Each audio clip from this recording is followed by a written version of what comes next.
सभी दोस्तों को नमस्कार। स्वागत करता हूं आपका अपने इस चैनल गॉड ऑनलाइन क्लासेस में। दोस्तों, जैसा कि पिछली वीडियो में हमने उत्तराखंड पीसीएस सीरीज का जो पिछले साल का यानी कि पिछले साल ये कह सकते हैं कि 2016 में जो पेपर हुआ था आपका, उस पर हमने चर्चा की थी और लगभग 75 क्वेश्चनों पर हमने डिस्कस किया था। दोस्तों, जो 2016 का पीसीएस का पेपर आया था उसके 75 क्वेश्चनों का हमने पार्ट ए देख लिया था। पार्ट बी में आज देखेंगे हम 150 क्वेश्चनों तक, यानी क्योंकि आपको पता होना चाहिए कि जो पीसीएस का जो पेपर होता है प्री का सामान्य अध्ययन का, उसमें 150 क्वेश्चन आते हैं दोस्तों।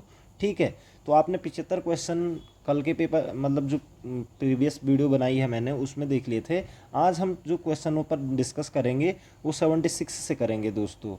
तो दोस्तों, मेरा नाम यमुना प्रसाद गौड़ है और मैं आप लोगों के सामने लेके आया हूँ पीसीएस 2016 प्री एग्ज़ाम का जो पेपर हुआ था उसका पार्ट 2।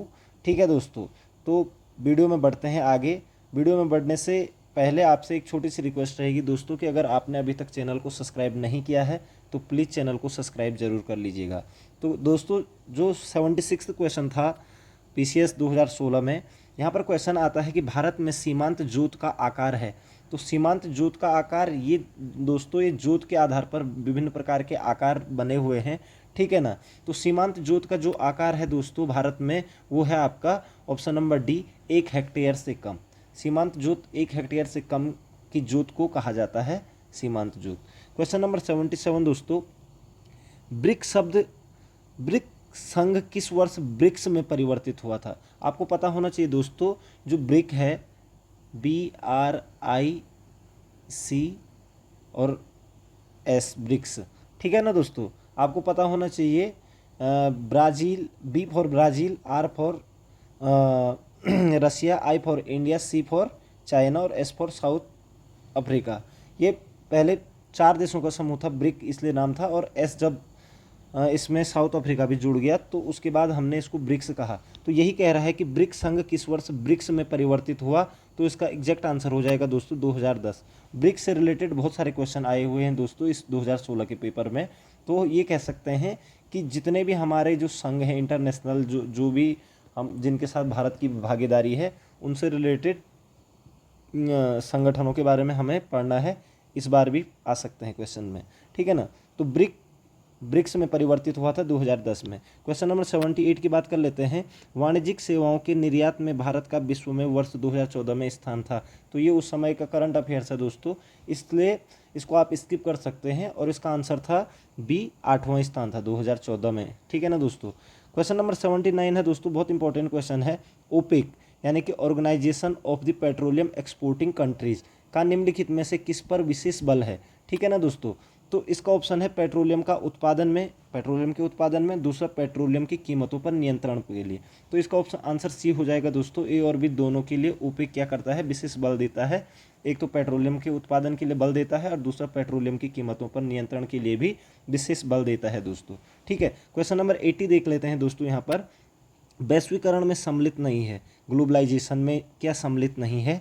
ठीक है, ऑप्शन ए है आयात शुल्कों में कटौती, बी आयात लाइसेंसिंग की समाप्ति, सी प्रत्यक्ष विदेशी निवेश का स्वतंत्र प्रवाह और डी सार्वजनिक क्षेत्र की इक्विटी का विनिवेश। तो ऑप्शन नंबर ए है दोस्तों, आयात शुल्कों में कटौती वैश्वीकरण में सम्मिलित नहीं है। ये उस समय क्वेश्चन आया हुआ है दोस्तों। ठीक है, क्वेश्चन नंबर 81 की बात कर लेते हैं। विश्व बैंक में कितने सदस्य देश हैं? तो दोस्तों, विश्व बैंक में, जिसका कि वॉशिंगटन डीसी में इसका मुख्यालय है, 1944 में इसकी स्थापना की गई थी।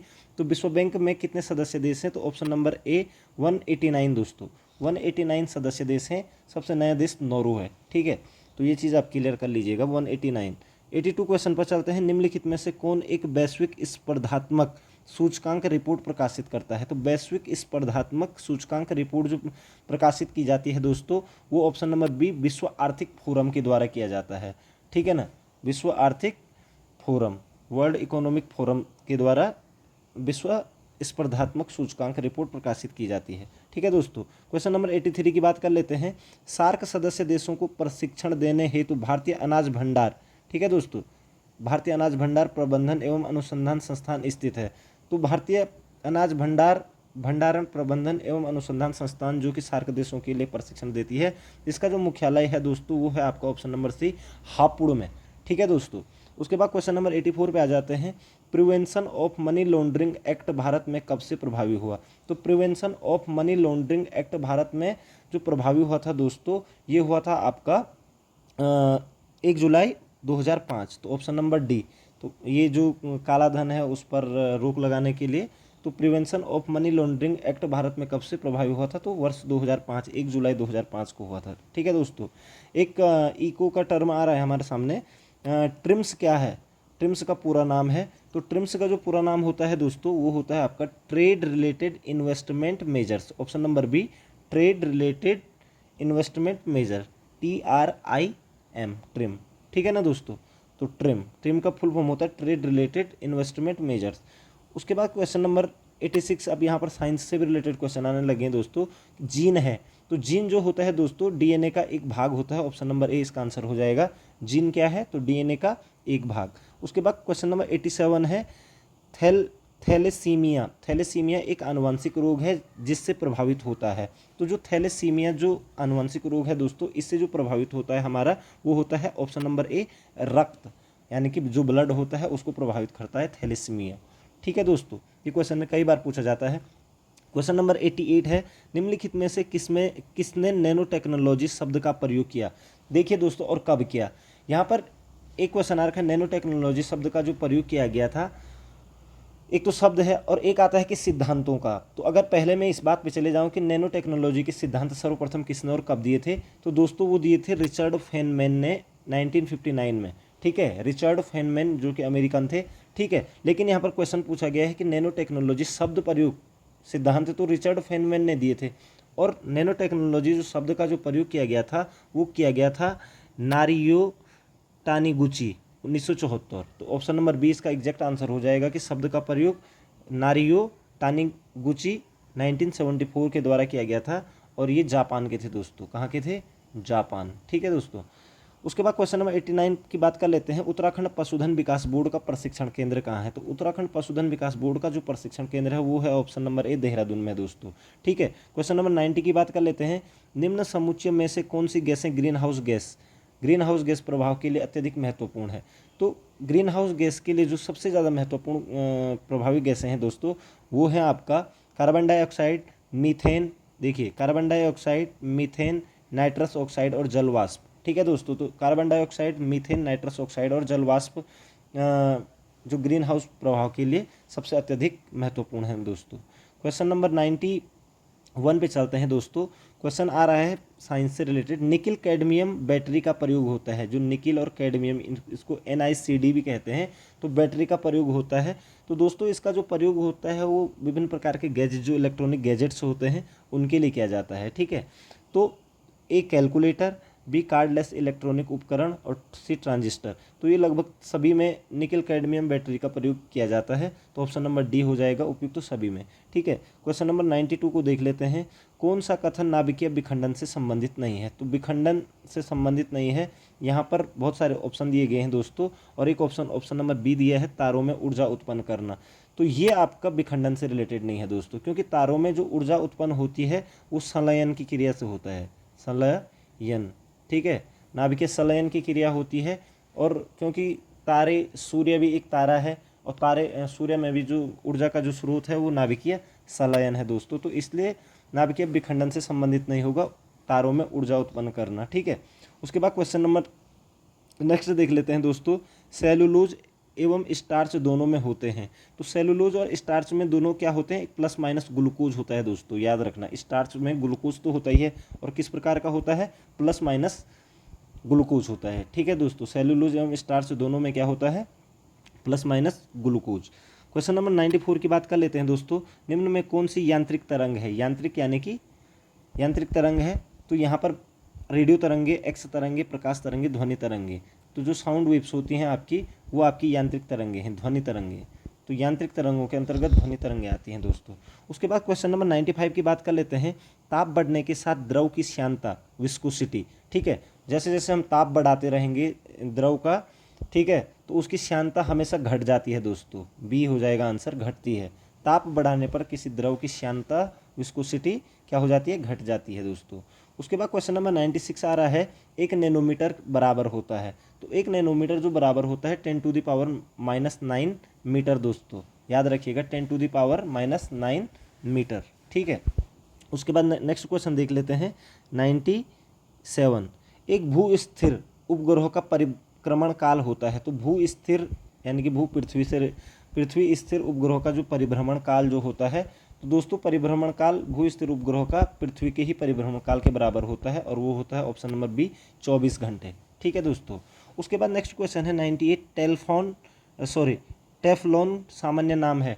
टेफ्लॉन जो सामान्य नाम है वो है आपका ऑप्शन नंबर ए पॉलीटेट्राफ्लोरिन एथिलीन।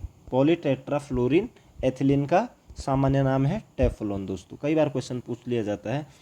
99 की बात कर लेते हैं, निम्नलिखित में से कौन सा जोड़ा तांबे के मिश्र धातुओं का है। तो तांबे के जो मिश्र धातुओं का जो जोड़ा है वो होता है आपका दोस्तों पीतल और कांसा। तो ऑप्शन नंबर सी में दिख रहा है, पीतल और कांसा तांबे के मिश्र धातुओं का मिश्रण है दोस्तों, ठीक है। क्वेश्चन नंबर 100 की बात कर लेते हैं, एक अर्धचालक में विद्युत चालन होता है, ठीक है। अर्धचालक में विद्युत का जो चालन होता है वो होता है इलेक्ट्रॉन्स एवं होल्स दोनों के द्वारा। ऑप्शन नंबर सी यहाँ पर दिख रहा है, इलेक्ट्रॉन्स एवं होल्स दोनों के, क्योंकि केवल इलेक्ट्रॉन्स के द्वारा चालकों में होता है, लेकिन इलेक्ट्रॉन्स एवं होल्स के द्वारा दोनों अर्धचालकों में होता है विद्युत का चालन, ठीक है दोस्तों। उसके बाद क्वेश्चन नंबर 101 है, रेड डाटा बुक का प्रकाशन किसके द्वारा किया जाता है। तो रेड डाटा जो बुक का जो प्रकाशन किया जाता है दोस्तों, वो किया जाता है IUCN के द्वारा प्रकाशन किया जाता है दोस्तों, याद रखिएगा। और पहली बार जो रेड डाटा बुक प्रकाशित की गई थी वो 1963 में की गई थी दोस्तों, याद रखना। और इसको संवर्धित किया गया था, संशोधित किया गया था 2004 में, ठीक है। फिर से तो 1963 में रेड डाटा बुक का प्रकाशन किया गया था पहली बार, और ये संस्था है IUCN, ठीक है दोस्तों। उसके बाद नेक्स्ट क्वेश्चन देख लेते हैं, उत्तराखंड में बांज बुरांस के जो पौधे होते हैं वो किस प्रकार की विशेषता रखते हैं। तो उनका जो ऑप्शन नंबर सी दिख रहा है दोस्तों, यहाँ पर समशीतोष्ण वनों की विशेषता दिखाते हैं। बांज और बुरांस के जो पौधे होते हैं वो दिखाते हैं समशीतोष्ण वनों की विशेषता। क्वेश्चन नंबर 103, राष्ट्रीय उद्यानों में आनुवंशिक विविधता का रखरखाव किया जाता है। तो राष्ट्रीय उद्यानों में जो आनुवंशिक विविधता का जो रखरखाव किया जाता है दोस्तों, वो किया जाता है इन सीटू संरक्षण द्वारा। इन सीटू संरक्षण के द्वारा राष्ट्रीय उद्यानों में आनुवंशिक विविधता का रखरखाव किया जाता है दोस्तों, ठीक है। उसके बाद नेक्स्ट क्वेश्चन है, भारतवर्ष का प्रथम राष्ट्रीय उद्यान है। तो ये सभी को आपको पता है, जिसका नाम हेली नेशनल पार्क था, बाद में जिम कॉर्बेट राष्ट्रीय पार्क हुआ। तो ऑप्शन नंबर बी, ठीक है ना, जिम कॉर्बेट राष्ट्रीय पार्क भारत का पहला राष्ट्रीय उद्यान है दोस्तों, ठीक है। अब नेक्स्ट क्वेश्चन पर चलते हैं, क्वेश्चन नंबर 105, समानांतर फसल का एक उदाहरण है। तो समानांतर फसल का एक उदाहरण यानी कि जो पैरेलल बोई जाती है, यानी कि एक ही खेत में दूसरी एक फसल के साथ साथ दूसरी फसल। तो यहाँ पर देखो दोस्तों, ऑप्शन नंबर बी है, गेहूं के साथ आपने हम देखा होगा कि सरसों के पौधे भी बीच बीच में उगाए जाते हैं। तो ये समानांतर फसल का एक क्या हो गया, उदाहरण हो गया, गेहूं प्लस सरसों, ठीक है। 106 क्वेश्चन देख लेते हैं, निम्न में से कौन एक ऑपरेटिंग सिस्टम है। अब यहाँ पर ऑप्शन दिए हैं यूनिक्स, जावा, ओरेकल और MS ऑफिस। तो देखिए दोस्तों, इसमें जावा तो आपका क्या है, एक लैंग्वेज है, ठीक है। और ओरेकल आपका क्या है, MS ऑफिस आपका एक एप्लीकेशन हो गया, ठीक है ना। यूनिक्स जो है दोस्तों, ये इस आपका एग्जैक्ट आंसर हो जाएगा कि ऑपरेटिंग सिस्टम यूनिक्स है, ठीक है ना। ऑपरेटिंग सिस्टम जैसे विंडोज़ एक ऑपरेटिंग सिस्टम है, SOS एंड्रॉयड एक ऑपरेटिंग सिस्टम है, ऐसे ही यूनिक्स भी क्या है, एक ऑपरेटिंग सिस्टम है दोस्तों, याद रखिएगा। अब यहाँ पर आ रहा है कि निम्नलिखित में से कौन CPU तथा मुख्य स्मृति के बीच अत्यधिक तेज छोटी आकार की स्मृति होती है। तो CPU तथा मुख्य स्मृति के बीच जो अत्यधिक तेज और छोटी आकार की स्मृति होती है दोस्तों, उसे कहते हैं कैश स्मृति। क्या कहते हैं, कैश स्मृति कहते हैं दोस्तों, ठीक है। उसके बाद नेक्स्ट क्वेश्चन आ रहा है, टेलीविजन ट्रांसमिशन निम्न में से किसका उदाहरण है। तो टेलीविजन ट्रांसमिशन जो उदाहरण होता है दोस्तों, वो होता है सिंप्लेक्स कम्युनिकेशन का। तो ऑप्शन नंबर ए में दिख रहा है, सिंप्लेक्स कम्युनिकेशन टेलीविजन ट्रांसमिशन का उदाहरण है, ठीक है दोस्तों। उसके बाद देखिए क्वेश्चन नंबर 109, प्रोटोकॉल का वह समूह जो सभी ट्रांसमिशन एक्सचेंजेस को इंटरनेट में एक ओर से दूसरी ओर भेजने को परिभाषित करता है, तो कहलाता है, आपने देखा होगा IP एड्रेस। तो इसका ऑप्शन हो जाएगा बी, TCP/IP। TCP/IP क्या करता है, प्रोटोकॉल का वो समूह होता है जो सभी ट्रांसमिशन एक्सचेंजेस को इंटरनेट में एक ओर से दूसरी ओर भेजने को परिभाषित करता है दोस्तों। ठीक है, उसके बाद क्वेश्चन नंबर 110 देख लेते हैं। निम्न में से कौन सी सर्विस लेयर क्लाउड कंप्यूटिंग में अलग से उपलब्ध नहीं होती है? क्लाउड कंप्यूटिंग में अलग से उपलब्ध नहीं होती है, तो ये होती है option number A, hardware as a service. Hardware as a service क्या नहीं होती है? क्लाउड कंप्यूटिंग में अलग से उपलब्ध नहीं होती है। ठीक है दोस्तों। अब यहाँ पर से आगे उत्तराखंड से रिलेटेड प्रश्न आ रहे हैं। क्वेश्चन नंबर 111, टिहरी रियासत को भारतीय संघ में कब विलय किया गया था? तो दोस्तों ये आपको पता है 1 अगस्त 1949 को किया गया था दोस्तों। महाभारत में कुणिंद नरेश किस नाम से जाने जाते थे? तो कुणिंद नरेश जो महाभारत में जाने जाते थे वो जाने जाते थे ऑप्शन नंबर सी, द्विज श्रेष्ठ नाम से जाने जाते थे दोस्तों। ठीक है, क्वेश्चन नंबर 113, उत्तरकाशी का ऐतिहासिक नाम क्या है? तो ये आपको पता है, बाड़ाहाट। ठीक है, बाड़ाहाट उत्तरकाशी का ऐतिहासिक नाम है। उसके बाद क्वेश्चन आ रहा है, किंगरी बिंगरी नीतिमाणा क्या है? तो किंगरी बिंगरी नीतिमाणा दर्रे हैं, तो ऑप्शन नंबर ए हो जाएगा दोस्तों, दर्रे यानी कि पास। ठीक है ना, और ये चमोली में है दोस्तों। ठीक है, किंगरी बिंगरी और नीतिमाणा दर्रे कहाँ है? आपका चमोली जिले में है। ठीक है, ये पास हैं। और ये किंगरी बिंगरी नीतिमाणा जो दर्रे हैं ये आपका चमोली के तिब्बत के साथ लगे हुए दर्रे हैं। ठीक है, उसके बाद क्वेश्चन नंबर 115 आ रहा है, चिराग सेन निम्नलिखित में से किस खेल से संबंधित है? तो आपको पता होना चाहिए दोस्तों, चिराग सेन और लक्ष्य सेन दोनों ही अल्मोड़ा के 2 भाई हैं और इनका संबंध जो है वो है ऑप्शन नंबर सी, बैडमिंटन से। ठीक है, क्वेश्चन नंबर 116 आ रहा है, मोड़ा मेला कहाँ आयोजित होता है? तो जो मैंने दोस्तों मेलों की वीडियो बनाई थी उसमें ये प्रश्न मैंने डाला हुआ था, मोड़ा मेला कहाँ पर आयोजित होता है? तो ऑप्शन नंबर बी, पाली पछाऊँ जोनसार रवाई। जोनसारियों का मेला है मोड़ा मेला। ठीक है ना, तो पाली पछाऊँ जोनसार रवाई में आयोजित होता है मोड़ा मेला दोस्तों। ठीक है, उसके बाद क्वेश्चन नंबर 117 देख लेते हैं, टिहरी राज्य प्रजामंडल की स्थापना किसने की थी? तो इस क्वेश्चन से आप सभी लोग विज्ञ हैं, श्रीदेव सुमन जी ने टिहरी राज्य प्रजामंडल की स्थापना की थी दोस्तों। भारत के किस राज्य में न्यूट्रिनो वेधशाला स्थापित की जा रही है? तो न्यूट्रिनो वेधशाला स्थापित की जा रही है, तो ऑप्शन नंबर बी, तमिलनाडु में न्यूट्रिनो वेधशाला स्थापित की जा रही है दोस्तों। क्वेश्चन नंबर 119 की अगर बात कर लें, रियो पैरा ओलंपिक्स में दीपा मलिक ने किस प्रतियोगिता में रजत पदक जीता था? 2016 का था ये। ठीक है, तो दीपा मलिक ने जो प्रतियोगिता में जो जीता था तो वो जीता था गोला फेंक में दोस्तों। तो इस चीज़ को आप याद रखेंगे। ठीक है, नासा का अंतरिक्ष केसिनी किस ग्रह के मिशन पर है? तो केसिनी जो मिशन पर है वो ऑप्शन नंबर सी, शनि के मिशन पर है दोस्तों। ठीक है, केसिनी। ठीक है, नेक्स्ट क्वेश्चन देख लेते हैं 121, भारत के सर्वोच्च न्यायालय ने किस वर्ष में न्यायाधीशों की नियुक्ति के लिए कोलेजियम व्यवस्था को अपनाया था दोस्तों? तो कोलेजियम व्यवस्था को अपनाया था सर्वोच्च न्यायालय ने ऑप्शन नंबर ए, 1993 में। याद रखिएगा कि भारतीय सर्वोच्च न्यायालय ने न्यायाधीशों की नियुक्ति के लिए कोलेजियम व्यवस्था को 1993 में अपनाया था दोस्तों। 122 देख लेते हैं, किस देश में दुनिया का सबसे लंबा बुलेट ट्रेन जाल है? बुलेट ट्रेन का जो जाल है दोस्तों सबसे ज़्यादा वो है आपका ऑप्शन नंबर डी, चीन में। याद रखिएगा, बुलेट ट्रेन का सबसे ज़्यादा जाल किस देश में है? चाइना में है। क्वेश्चन नंबर 123 देख लेते हैं, किस भारतीय मूल के चिकित्सक को अमेरिका के राष्ट्रीय मानविकी पदक 2015, तो ये उस समय का क्या है, करंट अफेयर्स का क्वेश्चन है कि राष्ट्रीय मानविकी पदक 2015 से सम्मानित किया गया था। तो इसका उस समय का आंसर है option number C, Abraham Varghese को दिया था दोस्तों अमेरिका ने राष्ट्रीय मानविकी पदक 2015 का। ठीक है, भारतीय मूल के क्या हैं ये, चिकित्सक हैं। 124 देख लेते हैं, किस भारतीय अर्धसैनिक बल को पहला महिला बटालियन गठित करने का गौरव हुआ? तो महिला बटालियन किस पैरामिलिट्री फोर्स ने रखी है? तो वो रखी है आपकी सीआरपीएफ ने दोस्तों। ऑप्शन नंबर बी, सीआरपीएफ ने सर्वप्रथम महिला बटालियन बनाई अपने बटालियन में। ठीक है, उसके बाद क्वेश्चन नंबर 125 की बात कर लेते हैं, कैलाश पवित्र लैंडस्केप संरक्षण तथा विकास पहल, ठीक है, KSLCDI किन 3 देशों के मध्य सहयोग है? तो दोस्तों ये आपका धारचूला वाले पोर्शन में है, यहाँ पर 3 देशों का बोलबाला रहा है और भारत, चीन और नेपाल इसका आंसर हो जाएगा डी। ठीक है, कैलाश पवित्र लैंडस्केप संरक्षण तथा विकास पहल।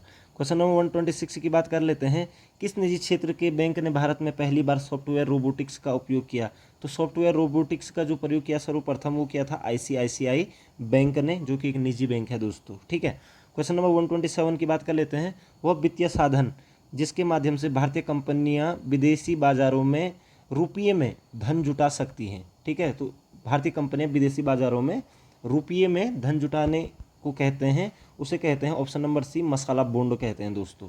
याद रखिएगा, मसाला बॉन्ड विदेशी बाजारों में रुपये में धन जो जुटाने की प्रक्रिया होती है उसे मसाला बॉन्ड कहते हैं। क्वेश्चन नंबर 128, अंतर्राष्ट्रीय समुद्री संगठन द्वारा समुद्र में असाधारण बहादुरी के लिए पुरस्कार प्राप्त करने वाली विश्व की पहली महिला कौन है? तो दोस्तों option number D, Radhika Menon. Radhika Menon ने 2016 में ये अवार्ड जीता था दोस्तों। उसके बाद क्वेश्चन नंबर आ रहा है 129, 2017 गणतंत्र दिवस समारोह के मुख्य अतिथि कौन होंगे? तो 2017, ये 2016 का पेपर है दोस्तों। तो 2017 के जो गणतंत्र समारोह के जो अध्यक्ष थे, अतिथि थे, वो थे आपके अबू धाबी के युवराज दोस्तों। ठीक है। उसके बाद क्वेश्चन नंबर 130 की अगर हम बात कर लेते हैं, बथुकम्म किस राज्य का पर्व है? तो बथुकम्म जो पर्व है वो दोस्तों आपका तेलंगाना का पर्व है। कहाँ का है? तेलंगाना का। उसके बाद 131 आ रहा है, एस अगेंस्ट ऑड्स आत्मकथा है। एस अगेंस्ट ऑड्स दोस्तों ये लोन टेनिस प्लेयर हमारे देश की सानिया मिर्जा की क्या है? आत्मकथा है, एस अगेंस्ट ऑड्स। ठीक है। उसके बाद नेक्स्ट क्वेश्चन देख लेते हैं, वर्ष 2014 में किसे प्राच्य भाषा का दर्जा दिया गया है? तो प्राच्य भाषा का मतलब क्लासिकल भाषा। ठीक है ना। तो क्लासिकल भाषा का दर्जा जो दिया गया है दोस्तों, वो ऑप्शन नंबर ए, उड़ीसा को दिया गया था 2014 में। ठीक है दोस्तों। किस वर्ष भारत प्रतिष्ठित जी फोरम की अध्यक्षता करेगा? ये भी उस समय का करंट का, और इसका आंसर था 2018। ठीक है ना। G20 फोरम की अध्यक्षता की थी 2018 में भारत ने, और ये पेपर 2016 का है दोस्तों। ठीक है। उसके बाद क्वेश्चन नंबर 134, ब्रिक्स शब्द की रचना करने वाले ब्रिटेन के विद्वान जिम ओ नील निम्न में से किस विषय से संबंधित हैं दोस्तों? तो यहाँ पर देखिए एक जगह पर क्वेश्चन आया था कि ब्रिक्स शब्द किसने गढ़ा था, और वहीं पर आ गया उसका आंसर भी आ गया, जिम ओ नील। तो क्या थे? तो जिम ओ नील एक आपके अर्थशास्त्री थे दोस्तों। इसको आप क्लियर अपने माइंड में बैठा लीजिएगा। अगला क्वेश्चन देख लेते हैं, किस भारतीय वैज्ञानिक को न केवल नोबेल पुरस्कार अपितु भारत रत्न भी प्राप्त करने का सम्मान प्राप्त हुआ है? तो नोबेल और भारत रत्न दोनों प्राप्त करने वाले जो वैज्ञानिक हैं वो डॉक्टर CV रमन है दोस्तों। याद रखिएगा, CV रमन है दोस्तों। नेक्स्ट क्वेश्चन पे चलते हैं दोस्तों। यहाँ पर अब हिस्ट्री से रिलेटेड क्वेश्चन है। 136, वैदिक देवमंडल में निम्न में से कौन देवता युद्ध का देवता माना जाता है? तो युद्ध का जो देवता माना जाता है वो इंद्र को माना जाता है। तो ऑप्शन नंबर बी आंसर हो जाएगा। ठीक है। क्वेश्चन नंबर अगला है, मगध में नंदवंश का संस्थापक कौन था? तो नंदवंश का जो संस्थापक था दोस्तों वो था आपका महापद्म नंद। ठीक है। जबकि अंतिम शासक था वो था घनानंद, जिसको कि हरा करके चंद्रगुप्त मौर्य ने मौर्य वंश की स्थापना की थी। तो मगध में नंद वंश का संस्थापक महापद्म नंद। यूनानी लेखक जस्टिन द्वारा किसे सेंड्रोकोट्स कहा गया था? तो सेंड्रोकोट्स किसे कहा गया है जस्टिन के द्वारा? तो वो कहा गया है दोस्तों ऑप्शन नंबर ए, चंद्रगुप्त मौर्य को। याद रखेंगे आप लोग, ये बहुत बार पूछा जाता है ये क्वेश्चन भी। क्वेश्चन नंबर 139 की बात करें, निम्नलिखित स्थानों में से कौन सा स्थान पूर्व मध्यकाल में शिक्षा का केंद्र नहीं था? ये प्राचीन काल की बात नहीं कर रहा है दोस्तों, पूर्व मध्यकाल में बात कर रहा है। ठीक है ना। मध्यकाल के पूर्वी, तो ये पूर्व मध्यकाल में शिक्षा का जो केंद्र नहीं था वो था आपका तक्षशिला दोस्तों। ठीक है। ये पाकिस्तान में, वर्तमान पाकिस्तान में पड़ता है। ठीक है। उसके बाद नेक्स्ट क्वेश्चन आ रहा है, न्याय दर्शन के संस्थापक थे? तो न्याय दर्शन के जो संस्थापक थे वो महर्षि गौतम थे दोस्तों। तो यहाँ पर ऑप्शन नंबर सी दिख रहा है, महर्षि गौतम न्याय दर्शन के। ठीक है ना। जबकि सांख्य दर्शन के तो आपके कपिल मुनि थे। ठीक है। ये सारे दर्शनों को याद कर लीजिएगा आप। ठीक है। उसके बाद दोस्तों बात करते हैं 141, घोड़े के नाल के आकार की मेहराब सर्वप्रथम प्रयोग में लाई गई थी? तो घोड़े के नाल के जो आकार की जो मेहराब हैं जो सर्वप्रथम प्रयोग में लाई गई थी दोस्तों, वो लाई गई थी अलाई दरवाजे में। ठीक है। अलाई दरवाज़ा अलाउद्दीन खिलजी के द्वारा बनाया गया था। ठीक है। उसके बाद नेक्स्ट क्वेश्चन देख लेते हैं 142, निम्नलिखित में से कौन से सूफी संत महबूब इलाही के नाम से जाने जाते थे? तो महबूब इलाही के नाम से जो जाने जाते थे दोस्तों, वो जाने जाते थे option number B, Sheikh Nizamuddin Auliya को जाना जाता था महबूब इलाही के नाम से। क्वेश्चन नंबर 143 पे चलते हैं दोस्तों। सुल्तान जिसने बढ़ाकर भू राजस्व उपज का 50% कर दिया वो था? ठीक है। तो 50% भू राजस्व उपज का बढ़ाने वाला जो राजा था दिल्ली सल्तनत में वो था आपका अलाउद्दीन खिलजी दोस्तों, ऑप्शन नंबर बी। ठीक है। निम्नलिखित इमारतों में से कौन सी इमारत शान फतेहपुर कही जाती है? ठीक है। शान फतेहपुर के नाम से जो जाना जाता है वो जानी जाती है दोस्तों ऑप्शन नंबर सी, जामा मस्जिद। ठीक है। जामा मस्जिद को शान फतेहपुर भी कहा जाता है। ठीक है। नेक्स्ट क्वेश्चन की बात कर लेते हैं 145, तबकात ए अकबरी किसने लिखी थी? तो तबकात ए अकबरी जो लिखी थी दोस्तों वो लिखी थी निजामुद्दीन अहमद ने, option number D. Nizamuddin Ahmad ने तबकात ए अकबरी लिखी थी, जबकि आईने अकबरी अबुल फजल ने लिखी है, याद रखिएगा इस चीज़ को, ठीक है। आईने अकबरी लिखी है अबुल फजल ने और तबकात ए अकबरी लिखी थी निजामुद्दीन अहमद ने, ठीक है। किस सिख गुरु के द्वारा सिखों का खालसा में रूपांतरण किया गया था? तो खालसा पंथ की स्थापना की थी गुरु गोविंद सिंह ने। तो सिखों का खालसा में रूपांतरण किया गया था गुरु गोविंद सिंह के द्वारा, ठीक है दोस्तों। 147 पर चलते हैं। निम्न में से कौन नीला जल योजना से संबंधित है? तो दोस्तों नीला जल योजना से जो संबंधित है वो है आपका फ्रांसिस्को डी अल्मेडा, ठीक है ना। ऑप्शन नंबर ए, ये पुर्तगाली गवर्नर था यहाँ पर भारत में, ठीक है। तो ब्लू वाटर नीति से संबंधित था डी अल्मेडा, ठीक है दोस्तों। नेक्स्ट क्वेश्चन की बात कर लेते हैं 148 की। उस फ्रांसीसी सेनापति का नाम बताइए जो 1760 की वोंडीवॉस युद्ध में पराजित हुआ था। वोंडीवॉस का युद्ध दोस्तों आपको पता है 1760 ईस्वी में फ्रांसीसियों और अंग्रेजों के बीच में हुआ था। और क्लाइव तो अंग्रेजों का सेनापति था, लेकिन फ्रांसीसी जो सेनापति था वो था काउंट लाली। ऑप्शन नंबर ए काउंट लाली, क्लियर अपने माइंड में याद कर लीजिएगा। 149 की बात कर लेते हैं। ब्रिटिश संसद के किस अधिनियम ने भारत में व्यापार पर ईस्ट इंडिया कंपनी के एकाधिकार को समाप्त कर दिया था? तो ईस्ट इंडिया कंपनी के एकाधिकार को समाप्त कर दिया गया था भारत में व्यापार पर, वो था आपका 1813 का चार्टर एक्ट दोस्तों। ऑप्शन नंबर सी 1813 का चार्टर एक्ट के द्वारा ईस्ट इंडिया कंपनी के एकाधिकार को क्या कर दिया गया था? समाप्त कर दिया गया था, ठीक है। 150 देख लेते हैं दोस्तों। दक्षिण भारत में सिंचाई व्यवस्था का अग्रदूत किसे माना जाता है? तो दक्षिण भारत में सिंचाई व्यवस्था का जो अग्रदूत माना जाता है वो माना जाता है ऑप्शन नंबर ए सर आर्थर कॉटन को। सर आर्थर कॉटन को दक्षिण भारत में सिंचाई व्यवस्था का अग्रदूत माना जाता है। तो दोस्तों आपको सारे क्वेश्चन क्लियर हो चुके होंगे और साथ ही साथ अब आप ये आइडिया लगा पाओगे कि किस प्रकार के क्वेश्चन उत्तराखंड पीसीएस में पिछली बार 2016 में पूछे गए थे और किस प्रकार के क्वेश्चन अब आने वाले टाइम में आएंगे। तो इससे रिलेटेड क्वेश्चनों को आप ज़रूर पढ़ेंगे दोस्तों। तो आशा करता हूँ कि आपको वीडियो पसंद आई होगी। अगर वीडियो पसंद आई है दोस्तों तो लाइक शेयर और सब्सक्राइब करना ना भूलें। अपने दोस्तों के साथ शेयर ज़रूर कीजिएगा। आपका भविष्य उज्जवल हो इसकी कामना करता हूँ। जय हिंद, जय भारत, जय उत्तराखंड।